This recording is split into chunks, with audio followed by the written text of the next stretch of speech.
Hey everyone, before we dive into today's story, if you're enjoying these kinds of videos, smash that like button. It really helps the channel and lets me know you want more content like this. Trust me, you'll want to stick around for this one. Now, let's get into our story. Sarah and I had been married for 7 years. I still remember our wedding day with painful clarity. Her radiant smile as she walked down the aisle, the tears in her eyes as we exchanged vows, promising to love and cherish each other until death parted us. I had believed every word. I worked 60-hour weeks at the construction company, my hands calloused and my back aching most nights, but I did it willingly to give her everything she wanted. The sprawling house in the upscale suburbs, the luxury SUV with all the premium features she'd circled in the brochure, the exotic vacations we took twice a year where she could post enviable photos on her social media accounts. We weren't wealthy by any means, but we lived comfortably, and I took pride in being the provider she had always wanted. I never complained about the long hours or the physical toll of my job. Her happiness was worth every sacrifice. When Sarah landed her dream job at Morrison Financial 3 years ago, I was genuinely thrilled for her. After years of supporting my career, it seemed only fair to celebrate hers. Her boss, Richard Morrison, immediately took her under his wing. He was the founder's son and the firm's rising star, a fact he never let anyone forget. Promotions came quickly for Sarah, bypassing colleagues who had been there for years, and she would often come home buzzing with excitement about some new project or responsibility he had entrusted to her. I never questioned why she was advancing so rapidly. I was simply proud. Richard had it all: the corner office with the panoramic city view, a beautiful wife named Clara, who had been a model in her younger years, twin daughters in an exclusive private school, and the respect of everyone in the financial district. He seemed like the perfect mentor for my ambitious wife. At company functions, he would always make a point to tell me how lucky I was to have Sarah, how talented she was, how she was going places in the firm. His hand would linger a bit too long on her lower back as he guided her through the room, but I dismissed my unease. After all, this was how the corporate world worked, wasn't it? I would nod and smile, proud of my wife's accomplishments, blind to what was happening right in front of me. Then things started changing.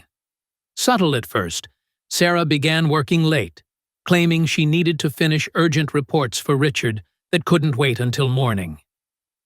Weekend emergencies became routine, and I found myself spending more and more time alone in the house. The smell of unfamiliar cologne lingered on her clothes when she finally came home. Something spicy and expensive that I knew I could never afford. Her phone would ping with messages at all hours, and she would turn away to answer them, her voice dropping to a whisper, her laughter taking on a tone I'd never heard before. When I questioned her, the answers came too quickly, too rehearsed. Something wasn't right, but I desperately wanted to believe her. She was always too tired, too stressed, had a headache, or needed to review documents for an early meeting. When I reached for her in the night, she would stiffen and turn away. I began to feel like a stranger in my own bed, lying awake, watching the ceiling fan spin as she slept with her back to me. The distance between us grew with each passing day. When Sarah claimed she needed to attend a 3-day conference with Richard in Chicago, something finally broke inside me. I decided to check her story. One quick call to the conference organizers confirmed my worst suspicions. There was no financial summit that weekend. The event had been canceled months ago due to venue issues. My heart pounded in my chest as I hung up the phone, my world tilting on its axis. I hired a private investigator the next day, draining our emergency savings account to pay his retainer. 3 days later, he tracked Sarah's car to the Bluebird Motel, a seedy establishment just 20 minutes from our home, the kind of place that rented rooms by the hour and didn't ask questions. The PI sent me photos of Sarah's car parked next to Richard's sleek black Audi, with its personalized license plate reading Ramoni. They had been careful enough to book a room far from the main office, but not careful enough to vary their routine.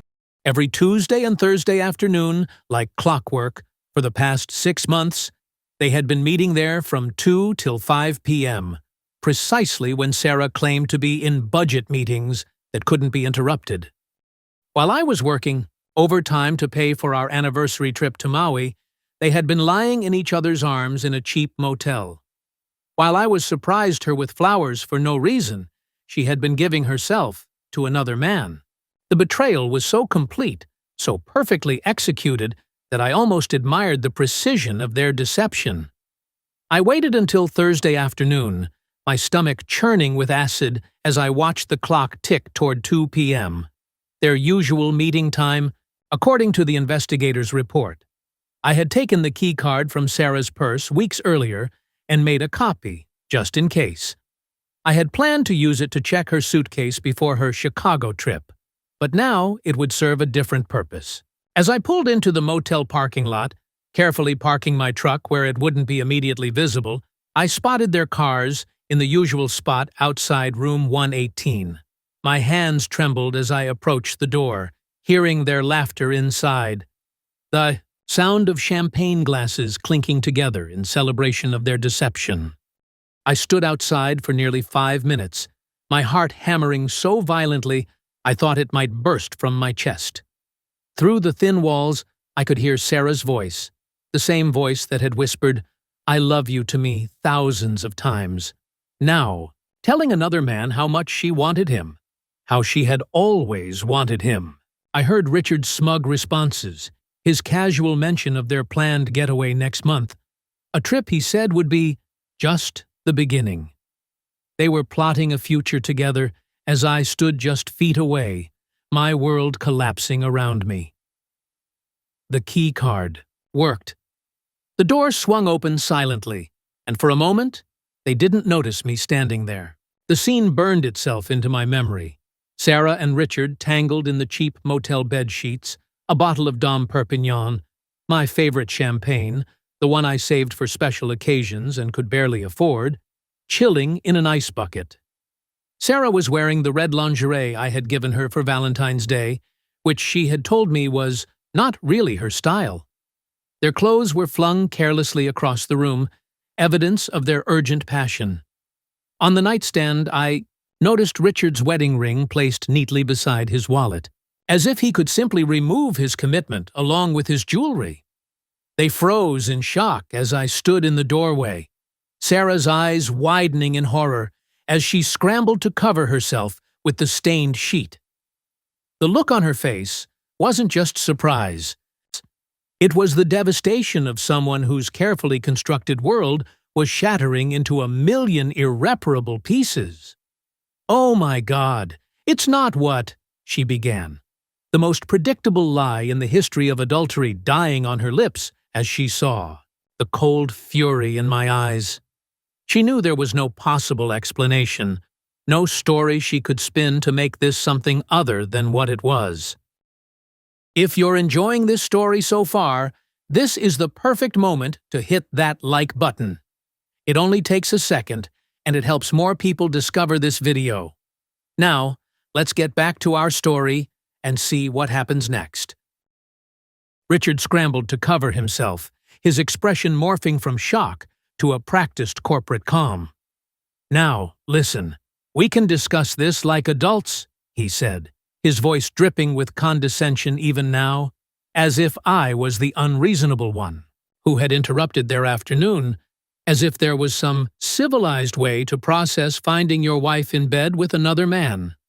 My fist connected with his face before I could even think. Years of construction work had made my hands strong, and I felt the crunch of cartilage beneath my knuckles. He stumbled backward, tripping over the tangled sheets and crashing into the nightstand. The champagne bottle toppled, expensive bubbles soaking into the stained carpet. "You psycho!" Richard shouted, clutching his nose. "You'll regret this. I'll have you arrested for assault." I'll sue you for everything you've got." Even now, his instinct was to threaten, to dominate, to remind me of his power and influence. He frantically gathered his clothes, fumbling with his car keys as Sarah pleaded, reaching out with desperate hands. "Richard, please, don't leave me here," she cried, her voice breaking with panic. "We're in this together, remember? Everything we planned." The look he gave her was one of pure disgust, as if she were something filthy he had mistakenly touched. "This is your mess now," he sneered, yanking his arm away from her grasp. "I have a family to think about." With those cold words, her lover abandoned her in seconds to save his own skin, showing his true character when faced with consequences. The door slammed behind him with such force that the cheap paintings on the wall rattled. I heard tires screech as he sped away, leaving her to face me alone. Sarah collapsed by the bed, still clutching the sheet around her body. "I'm so sorry. I made a terrible mistake. Please? It didn't mean anything," she pleaded, reaching for me as she had reached for him moments before. I looked around the room, taking in every detail. At the scattered champagne glasses, the lingerie carefully draped over a chair, the bag that contained toiletries and makeup kits. On the desk was a folder containing printouts of tropical resorts, flight itineraries, and information about long-term rentals in Bali. This wasn't a momentary lapse, a one-time mistake. This was calculated, planned, routine. They had been plotting to leave their spouses and start a new life, funded by God knows what. "Get dressed," I said, my voice eerily calm, a tranquility that seemed to frighten her more than if I had screamed. "Now!" Sarah stumbled as she gathered her clothes, her hands shaking so badly she could barely button her blouse. She kept glancing, as if expecting me to burst at any moment, but I remained unnervingly silent, watching her with straight eyes. The woman I thought I knew had never existed. The Sarah I loved had been a mirage, a carefully crafted illusion designed to keep me providing, while she pursued what she really wanted. She nervously sat in the passenger seat as I drove in silence, her face turned toward the window. Her body was pressed against the door as far from me as possible in the confined space. She kept glancing at me, trying to read my expression, desperate to know what I was thinking, what I was planning. "Where are we going?" she finally asked, her voice barely above a whisper. "Please say something. Yell at me. Scream at me. Anything is better than this silence." I gripped the steering wheel tighter. You wanted Richard so badly. Let's make sure his wife knows exactly who he is. Sarah's eyes widened in terror as she realized my intention. "No, you can't. Please, I'll do anything." She grabbed my arm, her nails digging into my skin with desperate strength. "Think about what this will do to his family, his daughters. They're innocent in all this." I laughed bitterly, a sound so cold and unfamiliar that it seemed to come from someone else. "You weren't thinking about his family or our marriage when you were meeting him at that motel twice a week for the past 6 months, when you were planning vacations together while Clara watched their children alone, when you both laughed behind our backs and mocked our trust." The color drained from Sarah's face as she realized how much I knew. The private investigator was very thorough. "I've known for weeks, Sarah. I've watched you lie to my face day after day while I tried to figure out what to do." I pulled up to Richard's upscale apartment building, the one he bragged about at company parties, with its doorman and roof garden and view of the park. A place that probably cost more each month than I made in 6 weeks.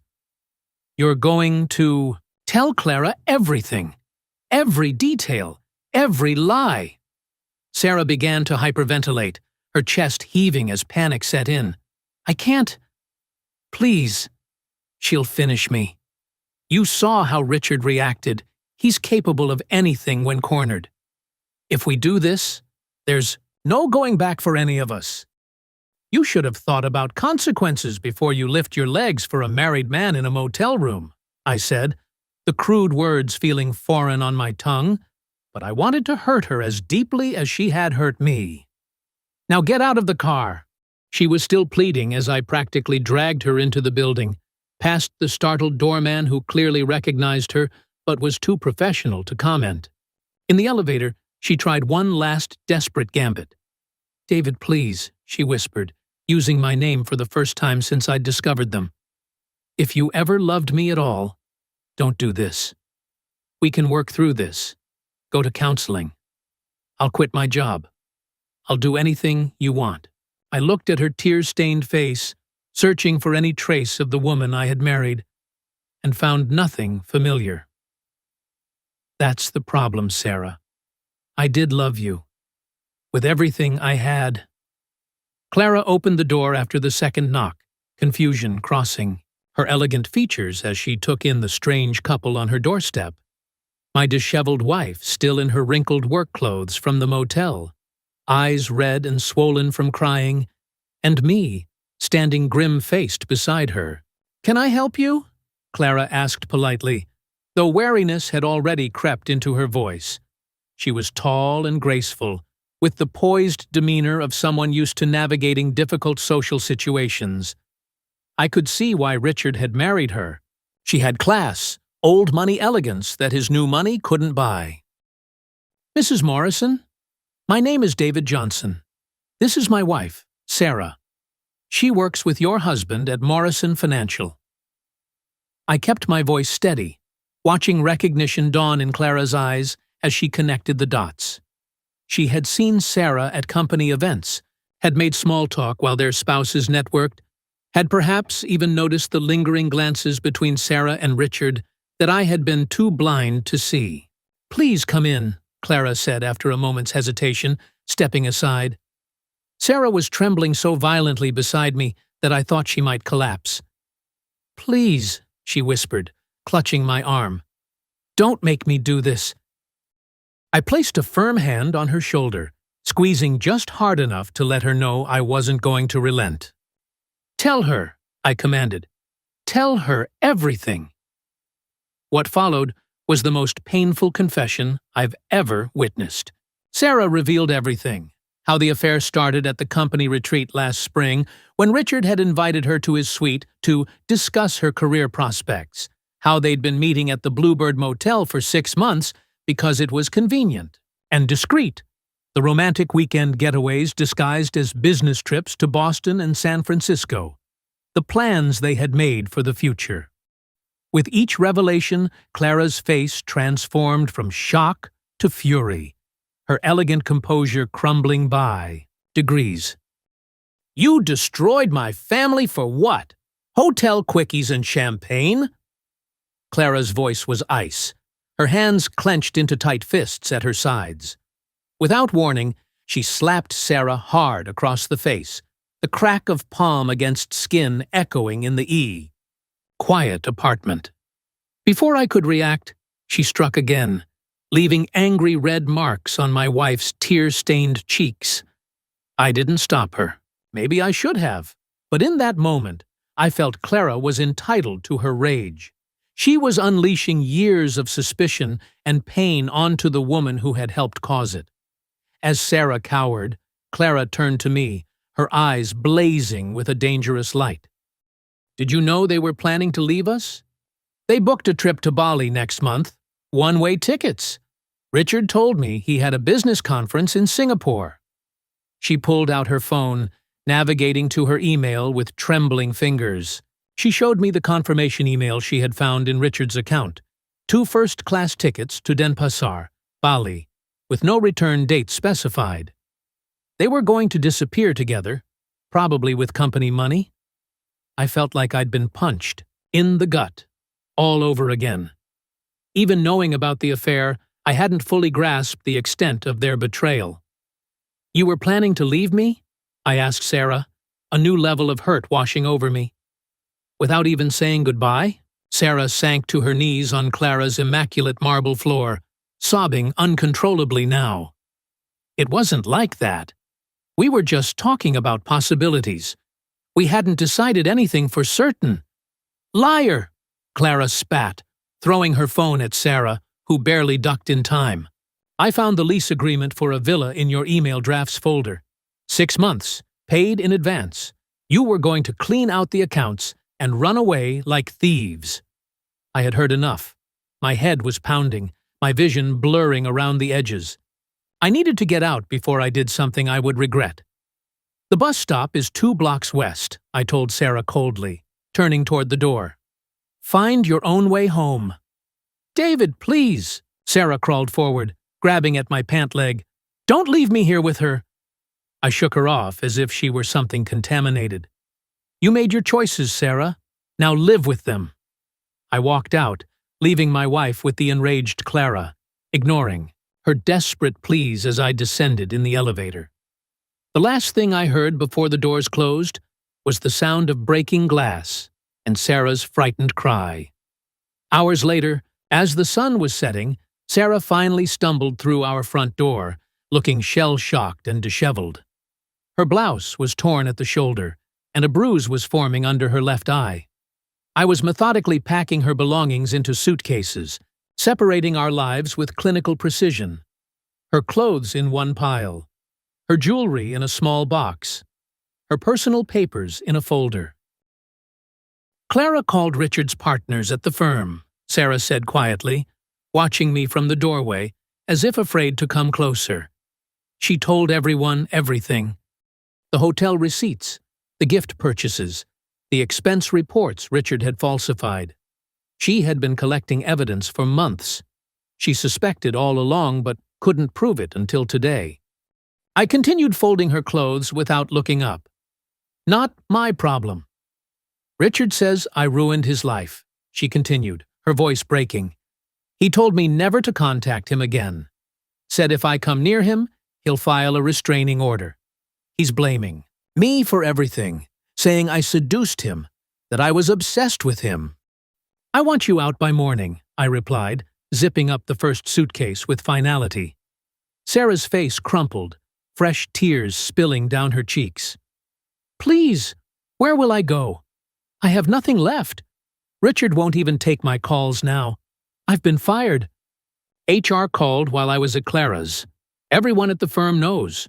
No one will hire me after this scandal.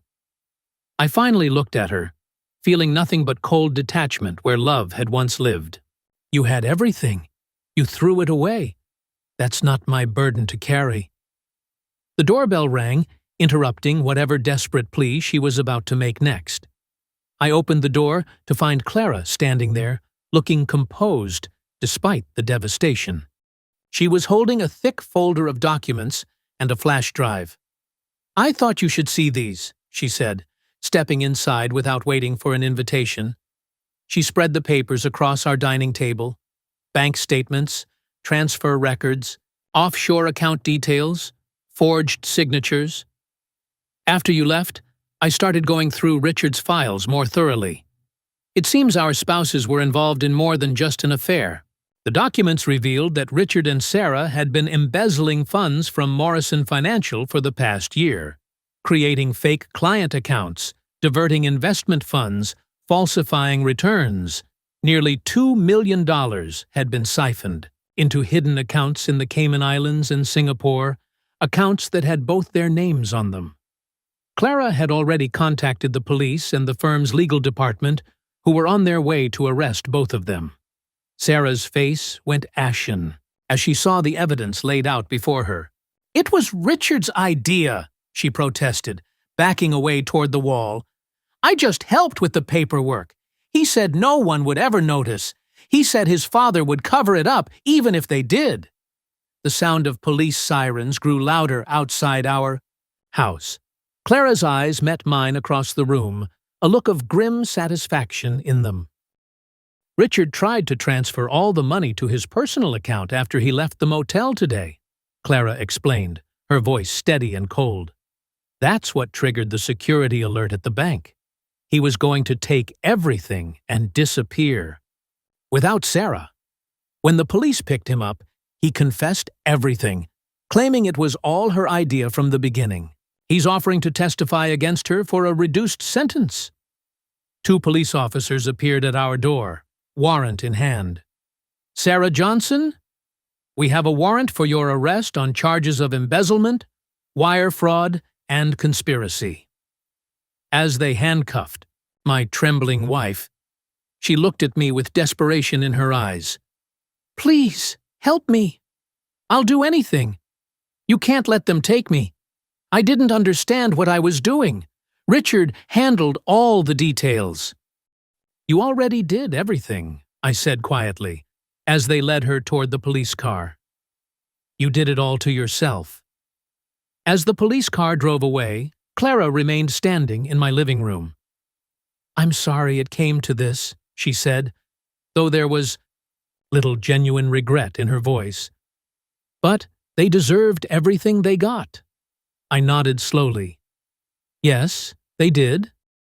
1 year later, I sat across from Clara at a coffee shop downtown, the spring sunshine warming the air around us. Sarah and Richard had been sentenced to 7 years for fraud and embezzlement. The company they stole from, Morrison Financial, was owned primarily by Clara's father, adding a particularly bitter twist to Richard's betrayal. The old man had suffered a heart attack when the scandal broke, making Clara even less inclined toward mercy. Sometimes justice comes from unexpected places, Clara mused, stirring her latte thoughtfully. Sometimes the price of betrayal is more than anyone could imagine. I nodded, thinking about how differently things had turned out from what I had expected that day at the motel.